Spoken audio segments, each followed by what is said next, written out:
अंशुदेवदुगाय स्वाहा अंशुदेवदुगाय अंगेलचक्राय स्वाहा अंगेलचक्राय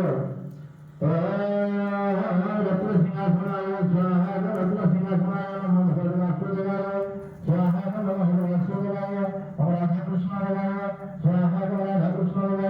नमः कृष्णाय नमः कृष्णाय स्वाहा नमः कृष्णाय नमः कृष्णाय नागे समेतो अस्माकं मुरुगे सर्वांशे भगवद्गीता समस्तस्य शांति प्रयत्ने ओम ध्यानवस्तुहित्वा पंथाय नित्यमय समरगतगिरिनि भंतारं संगावतसं तलकाकरपयं परसमगवराभ्यते हस्तं प्रसन्नं पदमासीनं समन्तास्तुतमरगणै व्याघ्रकृतिं वसानं विश्वागुं विश्ववन्द्यं निखिलदयहरं पंचवक्रं त्रिनेत्रं नमः शिवाय वायुदेवमहारुद्राय ध्यात्मो